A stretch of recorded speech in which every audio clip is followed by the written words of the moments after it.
The Jags are opening up here as plus 8.5 point underdog. So 8.5 point underdogs to the Chiefs. The Chiefs are at home. This is the first game Saturday, 4:30.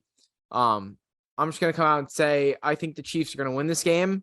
Yes. I think that, and I've been since the beginning, not the preseason, but I think 2 or 3 weeks in, I said this on the pod that the Chiefs have all the makings of a team that's going through the early stages of a dynasty with the retooling aspect, with the guy like a Jerick McKinnon, who's exactly like a James White of the Patriots, with guys like Kelsey, that's like a Gronk equivalent. Right. You've got guys that are just good, solid reception guys, like a Juju Smith that like kind of rely like a Chris Hogan or like a Brandon LaFell at some years. There's guys like a Deion Branch at certain points. There's guys that make the comparison, in my opinion. And I think more than anything, I think it's Andy Reid and Mahomes kind of getting on that same wavelength. Right. And now I think it's legitimately a football factory. And they could lose a guy like Tyreek Hill and be maybe better than they were last year, which it seems like they possibly could be. With that said, I think the Chiefs go out there and I think they take care of business. I don't think it's going to be a blowout, but I could see them winning by like 10 to 12 points, maybe at most. So I think the Jags won't lose by 9. So I'm going to take them with the points. I still think the Chiefs will win. And I could still see it being in like kind of convincing fashion where the Jags go down and cut the lead down late, but the game's like over, like it's already over. You score a touchdown with like a garbage time touchdown. But I agree that the Chiefs have the makings of what it takes to be a dynasty. At least they're showing the early signs. I just don't see them doing it. I don't think their defense is good enough. I don't think Andy Reid, obviously he's knowledgeable about defense. I don't think he's committed enough to having a great defense as much as he is a great offense, which, as we've seen, isn't what gets you the wins in the NFL. Obviously, the Patriots had Tom Brady, the best football player ever. But, I mean, really the biggest thing there was Bill's defense. Like, a great defense will keep you competitive every single season. Yeah. And also with that is you got Andy Reid and Mahomes, basically your 1A and 1B of that organization on the same side of the ball. Mm-hmm. And what happens when the defense completely flutters? That's why I think like I never understood this either. It's a completely different combo for a different time. But a guy like D'Amico Ryans or like Dan Quinn, like these DCs that are very heavily touted at the moment, why they want to go for a head coaching job? Like if I were them, I would go to like the Chiefs or I'd go to another team like that and be the DC of that team. Right. You could legitimately win 4 Super Bowls in a 10, 15 year span if you build the right thing and you're that talented. So, but yeah, continue. No, and I think you make a great point there in saying that Reid and Mahomes are on the same side of the ball. The thing that finally made the Colts with Peyton Manning like a legit like Super Bowl contending team that wins playoff games every single year is that they added Tony Dungy, who was a defensive like mastermind. And so you have Peyton on the offense and then Dungy running the defense. It was similar to Tom and Bill. So you basically have that quarterback being your OC in a way. Right. And then you have your coach being the DC. It's exactly. So I think that's really what it takes. And obviously we haven't been seeing that recently as McVay just won the Super Bowl last year being well, actually that was kind of in an opposite way. You had McVay, who was an offensive minded coach, but he also had Aaron Donald, who was the second best defensive player of all time at this point. Exactly. So it was kind of like the reverse of that. But I think the key to a dynasty is what you just said with Tom and Bill. You have that quarterback, but also the defensive minded coach. Okay. So then the next game on Saturday, the Saturday night game, Giants, Eagles. This is interesting. So I know you mentioned that you're on the Eagles here. You're on the Giants. Yep. I believe the Giants are 7.5 point underdogs. So you want to talk on that a little bit? I think they're going to play smash mouth football, and I think the moment's going to be too big for the Eagles. I think that bye week, I think they're the kind of team that would get bothered by a bye week. I think it throws off their rhythm and their timing a little bit. Obviously, Jalen hasn't been playing a lot of football to close out the year, so he's going to be rusty for that as well. And I just think that Nick Sirianni is an extremely overrated head coach. So I think that the Giants have the clear coaching advantage. In a weird way, I think that they have some type of an experience advantage on offense because Saquon's been there forever. Daniel Jones at this point is a veteran quarterback. Like, he's been there for a long time starting games, and he's playing the best football of his career. He was an absolute freak last week. He looked like Josh Allen light. That didn't turn the ball over last week. So for all those reasons, I'm going to go with the Giants. I think they're a grittier, grimier team than the Eagles, and that's why I think they'll win. Yeah, so I could 100% see it happening. For the sake of my preseason prediction on the Eagles and how much I've been riding them all year, I'm gonna say the Eagles are gonna win this game. With that said, I do like Giants plus 7.5. I think that's I think that's the easiest bet of the week. Yeah, I think Giants that's plus 7.5 line. But I also think that we're kind of discounting, like, so the Eagles coming off a bye. In most cases, in my opinion, I'd be like, all right, Eagles off a bye, it ruins their momentum, whatever. For the Eagles, I think it's a little different because they had been suffering the most injuries probably out of any team at this point in the stretch. Now Hurts gets another week, Lane Johnson gets another week. All those injuries that they had, I'm missing one. They get another week, and I think it helps them. Not only doing that, I think it helps them kind of get back into the mojo of earlier in the year when they were kind of all rested and ready to go.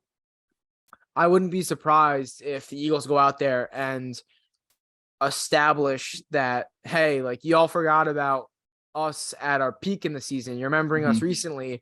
You don't remember when we were beating teams by 20 points a game, whatever. I think it's very possible that they do that. But like I said, for the Eagles, for the sake of my bet, I wouldn't be surprised if the Giants win. But I'm going Eagles. I think the Eagles win. I think it's probably somewhere around the 2 to 4 point range. Somewhere in that range, I would say is where I could see the Eagles winning. And we do actually have an Orbeez bet on it. We bet in a couple weeks back on the pod that if the Eagles lose the first round of the game, or first round of the playoffs, the first round that they play in, which would be this week, I get shot by the Orby gun. And then Ben also won one that was me saying I don't think the Giants can make the playoffs. Giants make the playoffs. So once we get back to school, I'll be getting shot. Follow us on all of our social media to see that happen. But this game, I think, might be one of the better games of the week. I really can't even say game of the week because this next game, Bengals-Bills, I mean, how could you not say game of the week there? It's going to be an absolute war. It's going to exceed the very high expectations that I have for it. It could be the Chiefs Bills of last year. Yeah. It could be this year's version. And then if the Bills win again and the Chiefs win, then we could get that again. It could be the craziest 2-week stretch. And then say, for example, the Eagles, Niners, Cowboys. I don't think the Giants would be able to keep up with that scoring, but one of those three teams make it. And the Bills, Bengals, or the Chiefs are on the Super Bowl, we're going to have another high-flying game most likely. Yep. We're in for a good 3 weeks left of football, and it's interesting. What do you see happening with this game? I see the Bengals winning. I really do because, like I said earlier, I think that Josh Allen's obviously his turnovers are becoming a huge issue. 3 last week, and at least one of them directly translated to a touchdown. And I think another one, the Dolphins scored on that drive. So he basically provided 2 touchdowns off of turnovers. If you turn the ball over 3 times on Joe Burrow, that's a guaranteed 21 points going the other way, whether it's the defense taking it back themselves or Burrow taking the ball and going down the field himself. So they can't turn the ball over. Joe Burrow is as cool as they come, cool as a cucumber. Oh, cool. So I'm going to go with the Bengals. Obviously this really is a pick 'em, but I'm going to stand firm on the Bengals winning the game. For the reason that you just mentioned that it really is a pick 'em. The books don't think so. Bengals are plus 5.5. I don't agree with that. I really don't. That's probably my bet for that game. But But what do we know? Because these two teams could score a touchdown in literally 5 seconds. Yep. And that's 6 points right there. So who knows? It's kind of tough. It's really tough. I want to go the Bengals badly. I think that the O-line issue hurts them. But then again, on the other side, if the Bills had Von Miller, If the Bills had Von Miller, I would take them. exactly. 100%. So it's kind of matches out. They missed their D-line guy. They missed their O-line guy. Interesting situation there. I think I'm going to go Bengals plus 5.5. I'm going to go that the Bills are going to win though. Just so we have a little bit of difference there. Okay. And then going into the last game of the week, Cowboys 49ers. Right now the 49ers are favored by, keep switching on me. 49ers are favored by 4 points. It just moved up. It was 3.5 at the beginning of the pod. What do you think? You think it's trending that way? You think it's trending to the Niners taking a bigger win? So I'm going to take the Niners because they've been my Super Bowl pick all year. So I'm going to stand pat on that. But I want to take the Cowboys. I'm not going to lie to you. I'll acknowledge that I am a sneaky Cowboys fan. I'm not as anti-Cowboys as everyone else, and I absolutely love Dak Prescott. So I'm rooting for the Cowboys. I would not mind seeing the Cowboys win the Super Bowl at all. I would honestly kind of prefer it over any other team that's left right now. But I mean, my brain tells me the Niners because, as we said earlier, they're easily the best team on paper in the league, and I think that they have the best coach remaining in the playoffs. Like, I would take Shanahan over Reed. I know that might be a hot take to some people, but I think Shanahan's phenomenal at what he does. So I'm gonna oh my God. I'm gonna agree on that. I think that the Niners are gonna win this game. I think I'm kind of on the edge of I think that the Niners might blow them out. I think it's possible. I could see that as well. Like, I think Dak's going to throw 2 picks in this game. Yeah. And on the other side, I think it comes back down to, is Purdy ever going to have that disappointing game? Because if it is, it's likely to come now. Right.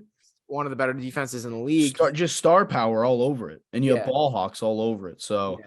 I mean, if Purdy's going to really fuck up, it's going to be this week, as you just said. Yeah, and so for that reason, I'm not going to take them -4. I'm going to go 49ers money line. I think they win. I think the Cowboys will keep it close, though, just off the fact that I think if any week Purdy to struggle, it's going to be this one. So those are our picks for this upcoming divisional week. Games play Saturday night, Sunday night, and then we'll have the 2 conference championship games set up in hopes of phenomenal week there. And then a Super Bowl on February 12th that will most likely be insane. With that said, we will have a live show. Probably one of the coming Sundays, probably my assuming conference championship Sunday night game, whatever game that is, most likely live show at Dick's in Hamden, and potentially for the Super Bowl. We'll see, but stay tuned. Follow us on all of our social media to find out, and we'll see you guys next week. See ya.